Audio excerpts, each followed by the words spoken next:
আমরা যাদেরকে প্রকৃত সুফি মনে করছি দেখে আমরা মনে করি লাল কাপড় পরলে তিনি সুফি, আমরা মনে করি হাতের মধ্যে 20, 25, 30টা আংটি পরলে তিনি সুফি। আসলে তিনি সুফি নন, বলেন না তিনি সুফি। তাসাউফের মধ্যে 4টা অক্ষর আছে। কয়টা অক্ষর? 4টা। আমার সাথে বলেন কয়টা? তাসাউফের মধ্যে 4টা অক্ষর। 1 নাম্বার হলো তা, 2 নাম্বার হলো সাদ, 3 নাম্বার হলো ওয়াও, 4 নাম্বার হলো ফা। মোট কয়টা অক্ষর? এই তাসাউফের মধ্যে 4টা অক্ষর রয়েছে। প্রথম অক্ষর হলো তা, দ্বিতীয় অক্ষর হলো সাদ, তৃতীয় অক্ষর হলো ওয়াও, চতুর্থ অক্ষর হলো ফা। সুবহানাল্লাহ বলেন। এই 4টি অক্ষরের মধ্যে সুফিদের গুণ রয়েছে। এই 4টি অক্ষরের মধ্যে সুফিপন্থীদের জন্য রাস্তা রয়েছে। এই 4টি অক্ষরের ভিতরে তরিকাপন্থীদের জন্য নিদর্শন রয়েছে। হুজুর 4টা অক্ষর তো বললেন, কিন্তু 4টা অক্ষরের মূল ভিত্তি কি? প্রথম অক্ষর হলো তা। প্রথম অক্ষর কি? একটু সবাই বলেন প্রথম অক্ষর কি? তা চিনেন তো? আলিফ বা তা আরবি পড়েন না আপনারা? আলিফ বা পড়েছেন তো? তাহলে প্রথম অক্ষর হলো কি? তা। আমার সাথে একটু মুখস্থ করেন। তাসাউফের 4টা অক্ষর। কয়টা অক্ষর? সবাই বলেন কয়টা? 1 নম্বর কি? তা। 2 নম্বর সাদ। 2 নম্বর কি? 3 নম্বর ওয়াও। 3 নম্বর, 4 নম্বর হলো ফা। মোট কয়টা? প্রথম অক্ষর কি? তা। যদি আপনি তাসাউফের মধ্যে প্রবেশ করতে চান, আপনি যদি সুফিজমকে আপনি আপন করতে চান, আপনি যদি তরিকাপন্থী হতে চান, প্রথম অক্ষর হলো তা।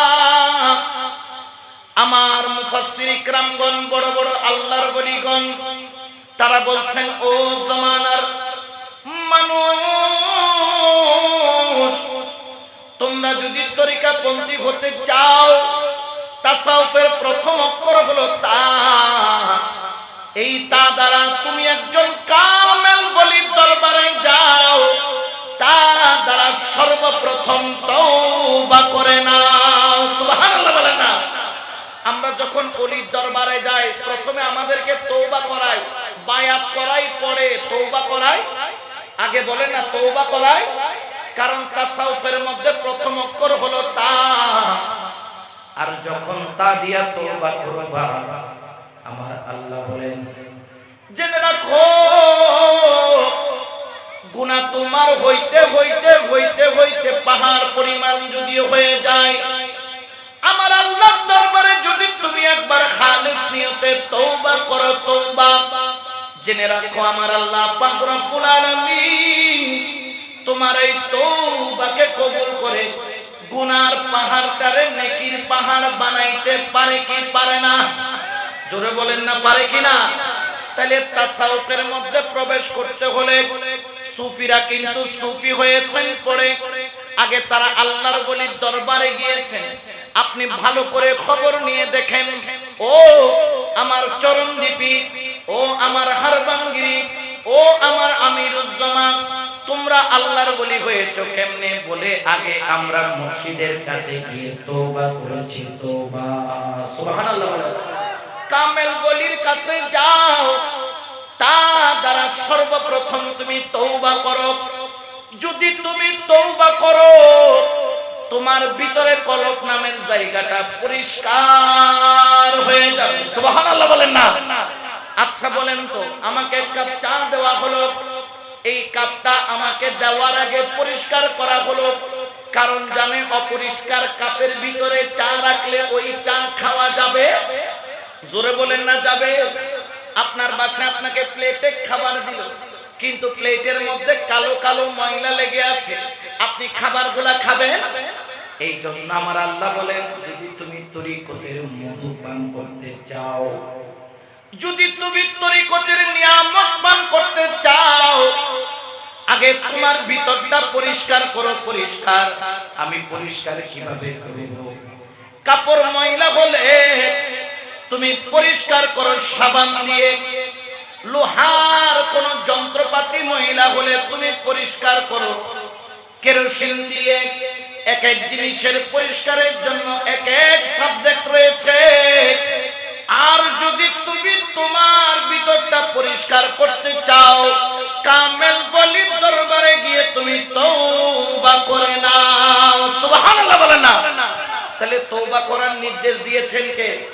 ওয়াতুবু ইলাল্লাহি জামিআ, তোমরা একা হলে একা করো, একত্রিত হলে একত্রিত হয়ে আল্লাহর দরবারে তওবা করো। তাহলে তওবার দ্বারা বান্দার গুনাহ বাড়ে নাকি গুনাহ মাফ হয়? জোরে বলেন না কি হয়? তাহলে আপনি যদি তরিকতের রাস্তায় চলতে চান, সুফিজমের রাস্তায় চলতে চান, তাসাউফের মধ্যে 4টা অক্ষর আছে, প্রথম অক্ষর হলো তা। তা দিয়ে তুমি কি করো? তওবা করো। কি করো? তওবা করো। আচ্ছা, তওবা মানুষকে পরিবর্তন করে কি করে না? আরো জোরে বলেন না, করে কি করে না? আমার মুসা আলাইহিস সালাম, তার জমানায় আল্লাহ একাধারে 40 বছর কোনো বৃষ্টি দেয় নাই। দীর্ঘদিন বৃষ্টির অভাবে, দীর্ঘদিন বৃষ্টি পড়তেছে না। বৃষ্টির অভাবে পুরা এলাকা মাটি মাঠ ফেটে ফেটে চৌচির হয়ে গেল। যেখানে পানির জন্য গরু, ছাগল, বকরি, উট এক একটা করে মারা যাচ্ছে। তখন সবাই মুসা পয়গম্বরকে গিয়ে বলল, পয়গম্বর তুমি তো আল্লাহর বন্ধু, তুমি তো আল্লাহর পয়গম্বর, তোমার দোয়া কবুল হবে। মুসা আলাইহিস সালাম বললেন, কি সমস্যা? বলে, দীর্ঘদিন যাবত কোনো বৃষ্টি নাই, এই অনাবৃষ্টিতে পুরা এলাকা মরুভূমির মতো হয়ে গেছে। আমার মুসা পয়গম্বর আলাইহিস সালাম বললেন, তাহলে একটা কাজ করো, যত আমার উম্মত আছে সবাই গিয়ে মাঠের মধ্যে জমা হও। সুবহানাল্লাহ বলেন। সবাই গিয়ে বৃষ্টির জন্য আল্লাহর কাছে কি করতেছে? দোয়া করতেছে। বলেন না, কি করতেছে? আমার আল্লাহ গায়েব থেকে খবর দিলেন, মুসা, আমি দীর্ঘদিন যাবত বৃষ্টি দিচ্ছি না, তার একটা কারণ রয়েছে। কারণ, ও রব্বুল আলামিন, কি কারণ? বলে, তুমি যাদেরকে নিয়ে দোয়া করতেছ তাদের মধ্যে এমন একজন তোমার উম্মত আছে যে কিনা আজ পর্যন্ত কোনদিন আমি খোদাকে আল্লাহ বলে ডাকে নাই, জীবনে কোনদিন আমি আল্লাহর দিকে একটা সিজদা দেই নাই, কোনদিন আমি আল্লাহর কাছে কোনদিন হাত তুলে নাই।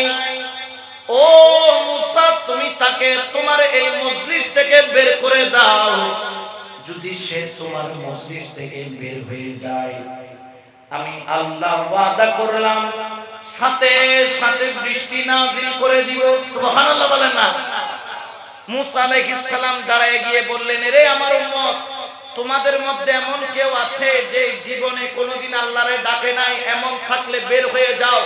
আজকে যে এখানে রহমতের বৃষ্টি পড়তেছে না, এটার জন্য দায়ী হচ্ছ তুমি। সেই ব্যক্তিটাকে দাঁড়িয়ে যাও। লক্ষ লক্ষ মানুষের মাঝখানে কেউ দাঁড়াই না। কেন দাঁড়াই না? কারণ যেই ব্যক্তি গুনাহগার সে তো জানে। সে বলতেছি, আল্লাহ, আমি যে এত বড় পাপী সেটা আমার ঘরের আমার বিবিও জানে না, আমার মাও জানে না, আমার সন্তানও জানে না, আমার পরিবারও জানে না। আল্লাহ, এই লক্ষ লক্ষ মানুষের সামনে আমি যদি দাঁড়ায়া যাই, সবার সামনে আমি লজ্জা পাবো, সবাই আমাকে গুনাহগার হিসেবে চিনবে, কেউ আর আমাকে মায়া মোহাব্বত করবে না। সে চোখের পানি ছেড়ে দিল। মুসা আলাইহিস সালাম দ্বিতীয়বার ওয়ার্নিং দিলেন, এই যেই ব্যক্তি জীবনে কোনোদিন আল্লাহকে ডাকো নাই, তুমি দাঁড়িয়ে যাও। তুমি যদি না দাঁড়াও, আমি আল্লাহ থেকে তোমার নাম ঠিকানা জিজ্ঞেস করে তোমাকে এখান থেকে কি করে দিব? বাহির করে দিব। কিন্তু তারপরেও সেই দাঁড়ালো না। সে এক কোণার মধ্যে বসে সিজদায় পড়ে আল্লাহর সামনে কেঁদে দিলেন, মাবুদ, ও আমার মাওলা, আমি পাপী হতে পারি, মাওলা আমি গুনাহগার হতে পারি, মাওলা আমি অপরাধী হতে পারি, মাওলা আমি তোরে ডাকি নাই, মাওলা সেজন্য তো আমি বান্দা। তুই তো মাওলা, তুই তো রহমান, তুই তো রহিম। আয় আমার পরওয়ারদিগারে দু আলম, জীবনে কোনোদিন তোরে আমি আল্লাহ বলে ডাকি নাই। আজকে লক্ষ লক্ষ মানুষ এখানে উপস্থিত রয়েছে, সবার সামনে ও মাওলা তুমি আমাকে বেইজ্জতি করো না। আল্লাহ তোর দরবারে সিজদায় পড়ে আমি তওবা করতেছি। জীবনে অপরাধ করেছি, গুনাহ করেছি, পাপ করেছি, অন্যায় করেছি। মাওলা তুই তো রহমান, তুই তো গফফার, তুই তো সত্তার, তুই তো সত্তারুল উয়ুব। মাওলা আমি কি তোর কাছে মাফ পাবো না? এই বলে সিজদায় পড়ে গুনাহগার কাঁদতেছে।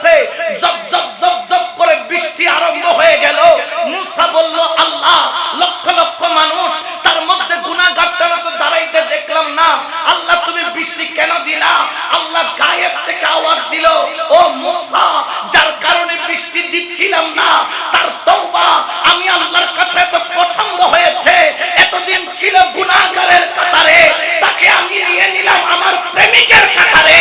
এতদিন তার জন্য বৃষ্টি দিই নাই, এখন তার কারণে বৃষ্টি দিচ্ছি। বড় করে বলেন সুবহানাল্লাহ।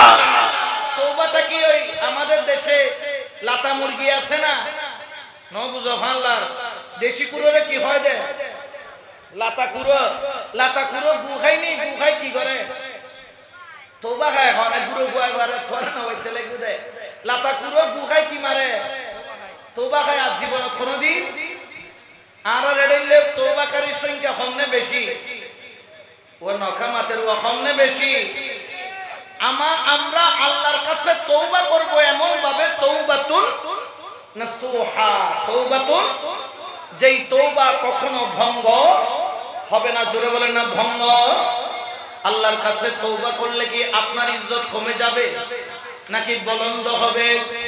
এই জন্য যদি আপনি তাসাউফের মধ্যে প্রবেশ করতে চান, আপনি সর্বপ্রথম তা দ্বারা তওবা করে নেন। দ্বিতীয় করে হলো তাসাউফের মধ্যে সাদ, দ্বিতীয় করে কি সাদ। প্রথমে আপনি তওবা করবেন, তওবা করার পরে মুর্শিদে করিম আপনাকে যেই জিকির দিবেন, মুর্শিদে করিম আপনাকে যেই কর্ম দিবেন, মুর্শিদে করিম আপনাকে যেই নির্দেশ দিবেন, ওই নির্দেশ আপনি মেনে সব দ্বারা সাফাই অর্থাৎ জিকিরের মাধ্যমে আপনি আপনার কলবটাকে পরিষ্কার করবেন। কারণ কি আলা ইন্না ফিল জাসাদি মুদগাতান ইযা সালুহাত সালুহাল জাসাদু কুল্লুহু ওয়া ইযাল ফাসাদাত ফাসাদাল জাসাদু কুল্লুহু আলা ওয়া হিয়াল কলব। আপনি শুধু তওবা করলে হবে না, তওবার উপর থেকে আল্লাহর দরবারে জিকিরের মাধ্যমে, ভিতরটাকে নিঃশ্বাসের মাধ্যমে, জিকিরের মাধ্যমে, আল্লাহর নামের মাধ্যমে আপনার ভিতরটাকে যতক্ষণ আপনি পরিষ্কার করতে পারবেন না, ততক্ষণ এই পাত্রের মধ্যে আল্লাহর দেওয়া নিয়ামত রাখার অবস্থান হবে না। এই জন্য আমার আল্লাহ আমাদেরকে নির্দেশ দেন, ইয়া আইয়ুহাল্লাযীনা আমানু তাকুল্লাহা ওয়া কুনু মা'আস সাদিকিন। আল্লাহু আকবার বলেন না। এটা ঘোষণা কার? আরো জোরে বলেন কার? আপনাকে তা দ্বারা তওবা করতে হবে। সদ দ্বারা সাফাই মানে পরিষ্কার, অর্থাৎ আপনার কলবটাকে পরিষ্কার রাখার জন্য প্রতিদিন আল্লাহর জিকিরের মধ্যে আপনার জীবনটাকে কাটাতে হবে। ওয়াজকুরুল্লাহা যিকরান কাসীরা। আল্লাহু আকবার বলেন না। কোন ওলির দরবারে জিকির ছাড়া আছে? জোরে বলেন না আছে? জিকির চলে কার? আরো জোরে বলেন না কার? মাইক বান্দারও জিকির আছে না নাই? কি জিকির আছে? দমে দমে জপরে মন, হায়রে লা ইলাহা ইল্লাল্লাহ, হায়রে লা ইলাহা ইল্লাল্লাহ। গটে গটে আছে জারি, গটে গটে আছে জারি, লা ইলাহা ইল্লাল্লাহ। দমে দমে জপরে মন। সুবহানাল্লাহ বলে না? তাহলে সব দ্বারা সাফাই করতে হবে জিকিরের মাধ্যমে। তাসাউফের মধ্যে যদি তরিকাপন্থী চলতে চান, এক নাম্বার হলো তা দ্বারা তওবা, দুই নাম্বার হলো সব দ্বারা সাফাই। যখন তওবা করে আপনার কলব নামের পাত্রটা পরিষ্কার করবেন, এরপরে তৃতীয় অক্ষরের ফয়েজ আসবে। তৃতীয় অক্ষরের ফয়েজ কোনটা? তৃতীয় অক্ষরের ফয়েজের নাম হলো ওয়াও। ওয়াও দ্বারা হলো বেলায়াত, ওয়াও দ্বারা হলো বেলায়াত। বেলায়াত হলো এমন একটি আলো যেই আলো সিরাতুল মুস্তাকিম দেখায়। বেলায়াত হলো এমন একটি আলো যেই আলো আপনাকে মুস্তাফা দিদার করায়। বেলায়াত হলো এমন একটা আলো যেই আলো আপনাকে হালাল আর হারাম পরিচয় করিয়ে দেন, হালাল যেটা গ্রহণ করবেন, হারাম যেটা ছেড়ে দিবেন। যখন আপনি তা দ্বারা তওবা করবেন, সওয়াব দ্বারা সাফাই করবেন, তখন আপনার কলব নামের জায়গায় ওয়াও দ্বারা বেলায়েতের আলো আসা আরম্ভ হবে। ওই বেলায়েত যখন আসা আরম্ভ হবে, তখন আপনার সাথে আল্লাহর সাথে, আপনার সাথে রাসূলুল্লাহর সাথে সম্পর্ক হওয়া আরম্ভ হবে। বড় করে বলেন না সুবহান। তাহলে তা দ্বারা কি? তওবা বলে না, তা দ্বারা। তারপর সওয়াব দ্বারা সাফাই। সাফাই মানে কি করা? পরিষ্কার করা। কি পরিষ্কার করবেন? উপরে না ভিতরে? জোরে বলেন, উপরে না ভিতরে? আমাদের ডব্লিউ মার্কা কিছু মৌলবি আছে, আজকেও দেখলাম টিভিতে, যে একটা ছেলেকে বলাৎকার করেছে, করার পরেও তাকে মেরে ফেলেছে। নাউজুবিল্লাহ বলেন না? কওমে লূতের বংশধর, তাদের উপরে পরিষ্কার কিন্তু ভিতরে খাসরা ময়লা, ঠিক কিনা? এই ভিতরটা যদি পরিষ্কার না হয় বলাৎকার হতেই থাকবে। এই ভিতরটা পরিষ্কার না হলে মাজারে আগুন দিতেই থাকবে। এই ভিতরটা পরিষ্কার না হলে ভাঙচুর করতেই থাকবে। এই ভিতরটা পরিষ্কার না হলে মুস্তাফাকে মাটির মানুষ বলতেই থাকবে। এই ভিতরটা পরিষ্কার না হলে মুস্তাফার শাফাআতকে অস্বীকার করবে। এই ভিতরটা পরিষ্কার না হলে বেলায়েতের নূর তার অন্তরে যাবে না। এই ভিতরটা পরিষ্কার না হলে ওলি আল্লাহ তার চোখ দিয়ে চিনবে না, ঠিক কিনা? কিন্তু বেলায়েতের আলো যখন এসে যাবে, তখন সে পেতন আউলিয়া চিনবে। বেলায়েতের আলো যখন চলে আসবে, হারবাঙ্গিরি, চরণদ্বীপী, গুমদন্ডি দরবার শরীফ চিনবে, আমিরুজ্জামান চিনবে, সাজ্জাসিয়া দরবার চিনবে। কিন্তু বেলায়েতের আলো যদি না আসে, এটা চিনা সম্ভব? জোরে বলেন না, চিনা সম্ভব? এই জন্য যারা সুন্নি, যারা আশিকে রাসূল, তারা বলে আমি তোমার ছিলাম, তোমার আছি, আরে তোমার থাকিব, ঠিক না? আমাদেরকে অনেক ফতোয়া দেয়, আমরা কি ওলি আল্লাহ ছেড়ে দিয়েছি? তোর ফতোয়া তোর ফকড়, তোর ফতোয়া তোর ফকড়, তোর ফতোয়া আমরা পরোয়া করি না। কারণ তোর বাপ দাদা ইসলাম আনে নাই, ইসলাম এনেছেন ওলি আল্লাহ। বড় করে বলেন না সুবহানাল্লাহ। এই জন্য শায়র বলেন আমি তোমার ছিলাম, তোমার আছি, তোমার থাকিব, গৌসুল আযম বলে বলে জীবন কাটাবো। আমি তোমার ছিলাম, তোমার আছি, তোমার থাকিব, গৌসুল আযম বলে বলে জীবন কাটাবো। সালাতুন ইয়া রাসূলুল্লাহ আলাইকুম।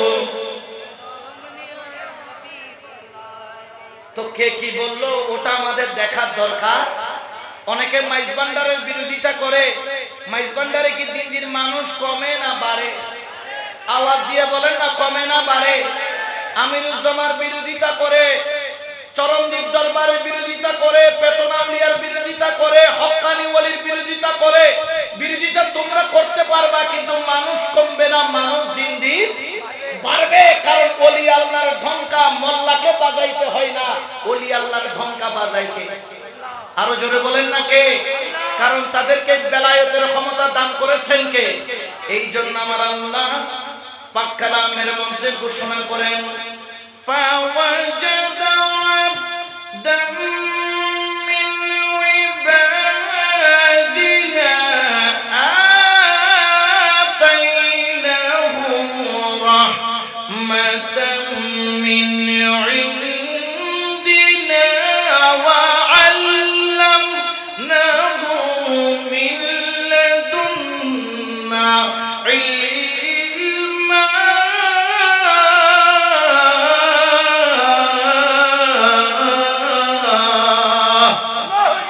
এটা ঘোষণাকার আল্লাহ বলে, খবরদার আমার পেতন আউলিয়াকে যেমন তেমন মনে করিও না। ফাওয়াজাদা আবদাম মিন ইবাদিনা, কতগুলা বান্দা পাবা দেখতে তোমার মতো, আসলে কিন্তু তোমার মতো, জোরে না, তোমার মতো। পেতন আউলিয়ার দরবারের পুকুর থেকে মাছ চুরি করেছে সারা রাত চুরাইয়া। চুরি করার পরে যখন ডেকসি খুলে দেখে ডেকসির মধ্যে কোনো মাছ, সব শামুক হয়ে গেছে। ব্যাপার কি? ধরেছি তো মাছ। বলে এটা আন্ধার ঘর নয়, এটা চোখওয়ালার ঘর। কোন চোখ? বেলায়েতের চোখ। সুবহানাল্লাহ বলেন না? আমার আল্লাহ পাকও বলেন দেখতে তোমার মতো হলো কিন্তু তোমার মতো নয়। ফাওয়াজাদা আবদাম মিন ইবাদিনা আতাইনাহু রাহমাতাম মিন ইনদিনা, যাকে আমি আল্লাহর পক্ষ থেকে রহমত দান করেছি। ওয়া আল্লামনাহু মিন লাদুন্না ইলমা, ওই জ্ঞানের নাম, ওই রহমতের নাম হলো ইলমে লাদুন্নি। ইলমে লাদুন্নি, ইলমে লাদুন্নি সূরা কাহাফের 64 নম্বর আয়াত। অনেকে আমাদেরকে বলেন ইলমে লাদুন্নি এগুলা কোথায় পেয়েছো? আমরা বলি এগুলা কোথাও পাই নাই, এগুলা কুরআনে পেয়েছি, ঠিক কি না? তাহলে ইলমে লাদুন্নি যাদের কাছে আছে তারা বদনা মারলে কার মাথায়? বাঘের মাথায় বলেন না, কার মাথায়? হযরত কেবলা বদনা মারছে ফটিকছড়ি থেকে, গিয়ে পড়ছে 42 মাইল দূরে রাঙ্গুনিয়া কোদালা পাহাড়, বাঘের মাথায়। ও হযরত কেবলা, তোর গোলাম ছিল কোদালা পাহাড়ে আর তুই ছিলি 42 মাইল দূরে, শুনলি কেমনে? বলে শোনাইছে আল্লাহ। এটার নাম হলো বেলায়েতের পাওয়ার।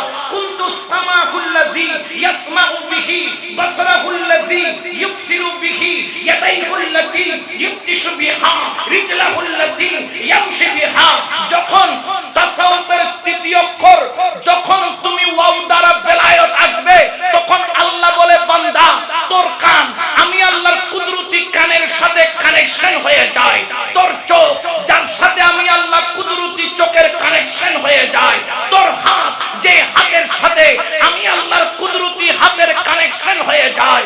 তোর পা যার সাথে আমি আল্লাহর কুদরতি কদমের কানেকশন হয়ে যায়।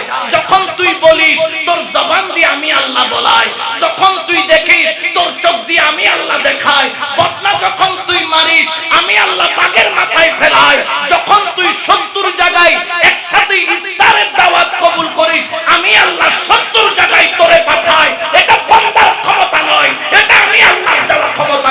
করে বলেন না সুবহানাল্লাহ।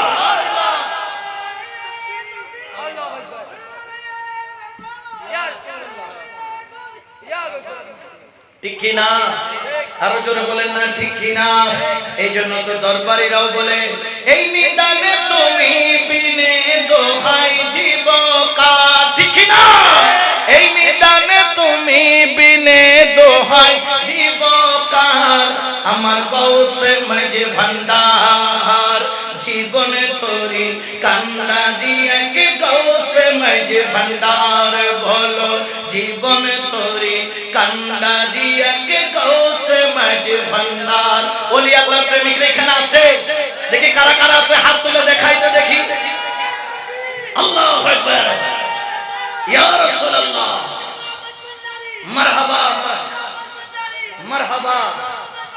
তাহলে একটু মহব্বত আমার সাথে বলেন এই নিদানে তুমি বিনে দোহাই বলো, এই নিদানে তুমি বিনে দোহাই আমার গৌসে মাঝে ভান্ডার, জীবনে তোরি কান্না দিয়া কে গৌসে মাঝে ভান্ডার, বলো জীবনে তোরি কান্না দিয়া কে গৌসে মাঝে ভান্ডার। মৌলাই আমার দিনের বন্ধু, হরে দয়াল দাতা কৃপা সিন্ধু, মৌলাই আমার দিনের বন্ধু, হরে দয়াল দাতা কৃপা সিন্ধু, পার করিতে ভব সিন্ধু বন্ধু নাই রে আর, বলো পার করিতে ভব সিন্ধু বন্ধু নাই রে। আমার গৌসে মাঝে ভান্ডার, জীবন তোরি কান্ডারি এক গৌসে মাঝে ভান্ডার, বলো জীবন তোরি কান্ডারি এক গৌসে মাঝে ভান্ডার। এই নিদানে তুমি বিনে দোহাই রে, বলো এই নিদানে তুমি বিনে দোহাই আমার গৌসে মাঝে ভান্ডার, জীবন তোরি কান্ডারি এক গৌসে মাঝে ভান্ডার, বলো জীবন তোরি কান্ডারি এক গৌসে মাঝে ভান্ডার। আরে রূপের রাজা বটে গে তুমি,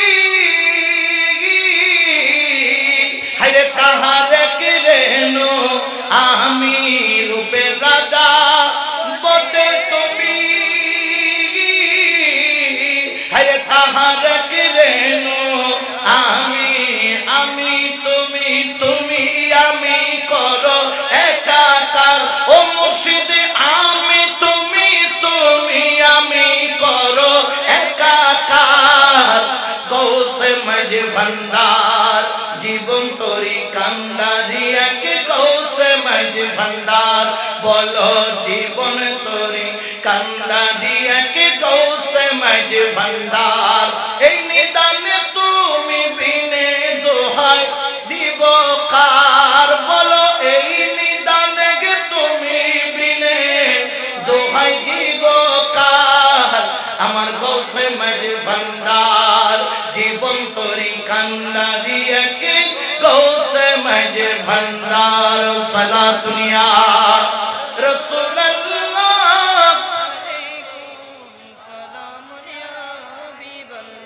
যখন বেলায়েত এসে যায় তা দ্বারা তওবার মাধ্যমে, সাদ দ্বারা সাফাইয়ের মাধ্যমে, ওয়াও দ্বারা বেলায়েতের মাধ্যমে যখন কলবে বেলায়েত এসে যায় ওই ব্যক্তির মকাম কমে না বাড়ে? আরো জোরে বলেন না, কমে না বাড়ে? সুলতান মাহমুদ গজনবী 17 বার হিন্দুস্তানের সোমনাথ মন্দির আক্রমণ করেছে, 16 বার পরাজিত হলো। যখন পরাজিত হলো সিজদায় পড়ে কান্দে, মাবুদ আমি তো তুই আল্লাহর কলেমার প্রচারের জন্য আক্রমণ করেছি, আল্লাহ তুমি আমাকে বিজয় কেন দাও না? আমার রব্বুল আলামিন বলে, ও সুলতান মাহমুদ গজনবী, তোর সৈন্যের ভিতরে লক্ষ লক্ষ সৈন্যের ভিতরে আমি আল্লাহর একজন বেলায়েত প্রাপ্ত ওলি রয়েছে, একবার যদি তোর জন্য সুপারিশ করে আমি আল্লাহ যা চাই তা দান করে দিব। বড় করে বলেন সুবহানাল্লাহ। ওই বেলায়েত প্রাপ্ত ওলিকে আমি কেমনে চিনব? হাজার হাজার লক্ষ লক্ষ সৈন্যের ভিতরে আমার আল্লাহ বললেন, সুলতান মাহমুদ গজনবী, আগামীকাল রাত্রে বেলা একটা তুফান আসবে, তুফান বাতাসের সাথে সমস্ত তাবু উড়ে চলে যাবে, কিন্তু একটা তাবু থাকবে, যেই তাবু উড়বে না, উড়বে না, যেই তাবুর ভিতরে আমার একজন মাহবুব ওলি বসা থাকবে। বড় করে বলেন সুবহানাল্লাহ। যখন বললেন পরের দিন তুফান আসলো, সব উড়াইয়া নিয়ে গেল, কিন্তু একটা তাবু উড়াইলো না। ওই তাবুর ভিতরে হযরত আবুল হাসান খিরকানি রাহমাতুল্লাহ আলাইহি, তিনি বসে বসে বসে বসে মাওলার জিকির করে, মাওলার নাম জপে, মাওলার শান বলে, দমে দমে জপরে মন আল্লাহ, ও বলো দমে দমে জপরে মন আল্লাহ। হরে দম থাকিতে বুইল না মন আল্লাহ, হরে দমে দমে জপরে মন আল্লাহ। আল্লাহর নাম জপে বাদশা যাইয়া ওই তাবুর মধ্যে হাজির। উনি তো আবুল হাসান খিরকানি সাধারণ সৈন্য বেশে আছে, তিনি দাঁড়িয়ে গেলেন, বাদশা আমার এখানে কেন? সুজা বাদশা যাইয়া ওই সৈন্যের কদম ধরে কান্দে, আবুল হাসান খিরকানি তুমি আমার জন্য দোয়া করো। তিনি বললেন, বাদশা আমি তো সাধারণ সৈন্য, আমি কি দোয়া করব? বলো রে, গোপন থাকিস না, গোপন থাকিস না, তোর পরিচয় আমি অন্য কারো থেকে পাই নাই, খুদ আল্লাহ স্বপ্নের মধ্যে তোর পরিচয় দিয়েছে। পরিচয় দিয়েছেন কে? আবুল হাসান খিরকানি কেঁদে দিলেন, আল্লাহ আমি এতদিন গোপন ছিলাম, তুই আমারে প্রকাশ করে দিলি। আমার আল্লাহ পাক রব্বুল আলামিন বললেন গায়েব থেকে, ও আবুল হাসান খিরকানি, সুলতান মাহমুদ গজনবী কি চাই তুমি দেখো। কি চাও? বলে 16 বার আক্রমণ করেছি, বিজয় পাই নাই, এখন এমন একটা কিছু করেন যাতে আগামীকাল যুদ্ধের মধ্যে আমি বিজয় লাভ করি। আবুল হাসান খিরকানি নিজের খেরকাত খুলে দিলেন। খেরকাটা খুইলা যখন তিনি ওই সুলতান মাহমুদ গজনবীর হাতে তুলে দিলেন, বললেন এটা নিয়ে দোয়া করো আল্লাহর দরবারে, যা চাইবা তাই তুমি পাবা। সুবহানাল্লাহ। আচ্ছা, সুলতান মাহমুদ গজনবী 16 বার পরাজয় হয়েছে, একই সৈন্য নিয়ে 17 বারের মাথায় গেছেন আবুল হাসান খিরকানির জুব্বা নিয়ে। সুবহানাল্লাহ। যাই আল্লাহর কাছে বলে, আল্লাহ তুমি যেরকম বলছো আমি সেরকম করছি। আল্লাহ আবুল হাসান খেরকানির জুব্বা নিয়ে আসছি, আল্লাহ তুমি আমাকে সোমনাথ মন্দিরের বিজয় দান করো। সুবহানাল্লাহ বলেন না। আবুল হাসান খেরকানির জুব্বা নিয়ে ওসিলা করে দোয়া করার দেরি, ওই যুদ্ধের মধ্যে বিজয় লাভ করতে দেরি হয় নাই। সুবহানাল্লাহ বলেন না। যখন বিজয় লাভ করলো, জুব্বা ফেরত আনলো, আবুল হাসান খেরকানি তোমার জুব্বা ফেরত দিচ্ছি। বলে আল্লাহর কাছে কি চাইছো? কই সোমনাথ মন্দিরের বিজয়। আবুল হাসান খেরকানি মুস্কি হেসে বলেন, ও সুলতান মাহমুদ গজনবী, তুমি তো সস্তা সওদাগরি করেছো। তুমি যদি খেরকাটা নিয়া আল্লাহর কাছে বলতে, আল্লাহ আবুল হাসান খেরকানির ওসিলায় পুরা হিন্দুস্তানকে বিজয় দান করো, আল্লাহ সেটাও তোমার দিতে বড় করে বলেন না সুবহানাল্লাহ। যেখানে সোমনাথ মন্দির বিজয় লাভ করতে পারতেছে না, এটা আবুল হাসান খেরকানির উসিলা নয়, তার জুব্বার উসিলা। তার কিসের উসিলা? জুব্বার উসিলা। তাহলে ওলি আল্লাহর যখন বেলায়েত আসে, তার সাথে যেটা লাগে সেটাও দামি হয়ে যায়, বলে না দামি। তো জুব্বা লাগলে দামি হয়, আপনি লাগলে কি দামি হবেন না? কাপড় লাগলে দামি হয়, আপনি লাগলে কি দামি হবেন না? আমির জামাকে জিজ্ঞেস করেন তো কেমনে দামি হয়েছে? কয় হযরত কেবলার সাথে লেগে দামি হয়েছে। হারবাঙ্গিরি চরণদ্বীপী জিজ্ঞেস করেন কেমনে দামি হয় না? কয় হযরত কেবলার সাথে লেগে দামি হয়েছে। আল্লাহর ওলির খেরকাও যেরকম দামি, আল্লাহর ওলির হাতে গড়া তরিকতের তাসাউফের মানুষগুলাও দামি। এই জন্য আমরা তাদেরকে সম্মান করি। তাহলে তাসাউফের অক্ষর কয়টা? চারটা। প্রথম অক্ষর তা, তা দিয়ে কি হেবেলাইনা, তা দিয়ে তওবা। দ্বিতীয় অক্ষর সাদ, সাদ দিয়ে সাফাই পরিষ্কার। তিন নম্বর হচ্ছে ওয়াও, ওয়াও দিয়ে বেলায়েত, ওয়াও দিয়ে যখন তওবা হবে, সাফাই হবে, বেলায়েত আসবে। সর্বশেষ অক্ষর হচ্ছে ফা। যখন এই তিনটা হয়ে যাবে তখন সে ফা দ্বারা ফানা ফিল্লাহ, আল্লাহর সাথে তার ওই নূরের মিলন হবে, যেভাবে আল্লাহ চান সেভাবে। সুবহানাল্লাহ। ঠিক কি না? ওই ফানা আমরা হতে চাই কি চাই না? দেখি কারা কারা চান, ডান হাত তুলে দেখেন। আল্লাহু আকবার। ইয়া রাসূলুল্লাহ, ইয়া রাসূলুল্লাহ।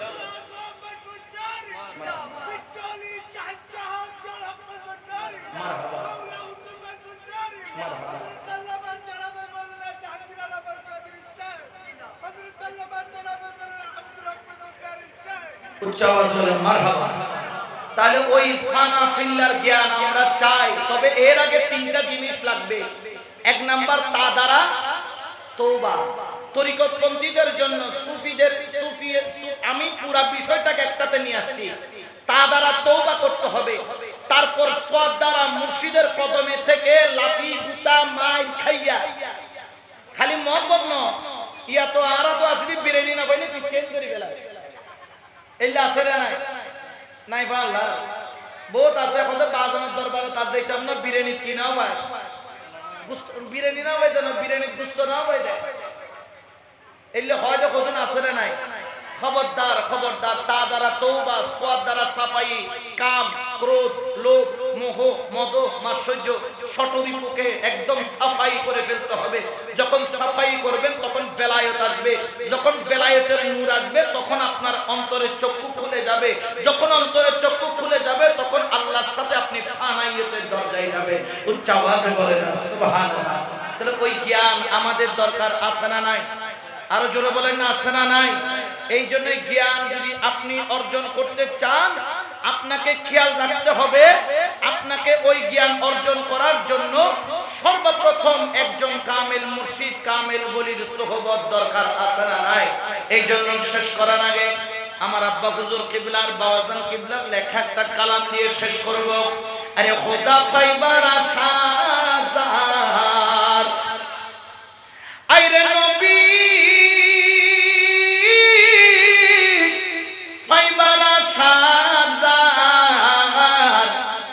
তুরস্কের ডুরি বন্ধ যাইয়া গৌসে মাঝে বান্দার প্রেমের ডুরি বন্ধ যাইয়া মুর্শিদের দরবার খোদা পাই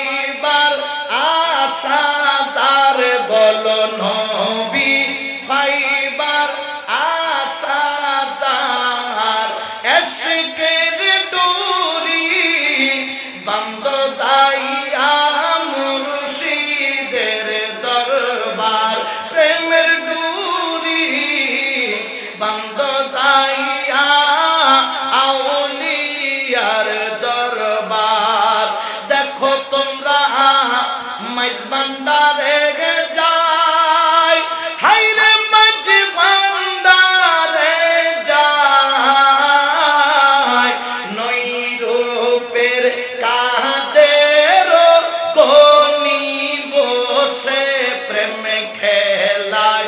দেখো তোমরা বেতন আউলিয়ার দরবারে যায়, হাইরে বলির দরবারে যায়, নৈরূপের কাদের গনি বসে প্রেমে খেলায়। হাইরে পলকেতে সায়ের করায়, পলকেতে সায়ের করায়, তো হিদের বাজার এসেকের ডোরি বান্ধ যাইয়া আউলিয়ার দরবার, প্রেমের ডোরি বান্ধ যাইয়া মুর্শিদের দরবার। ওরে দেখলে তারে সিনা হই যাই সাফ, হাইরে সিনা হই যাই সাফ, গুনাহ খাতা তাকে না রে পাইলে নূরের তাপ।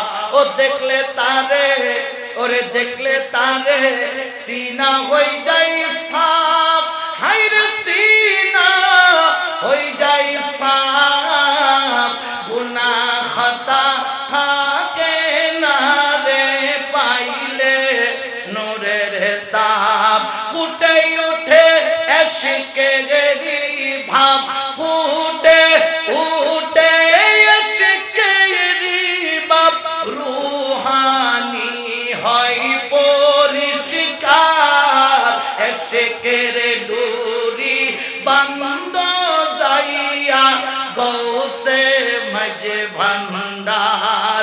ভক্তি ভাবে থাকিও সদাই, হাইরে থাকিও সদাই, দিদার সাইয়া দিবেন চোখের ইশারায়। হাইরে ভক্তি ভাবে থাকিও সদাই, হাইরে থাকিও সদাই, দিদার সাইয়া দিবেন চোখের ইশারায়।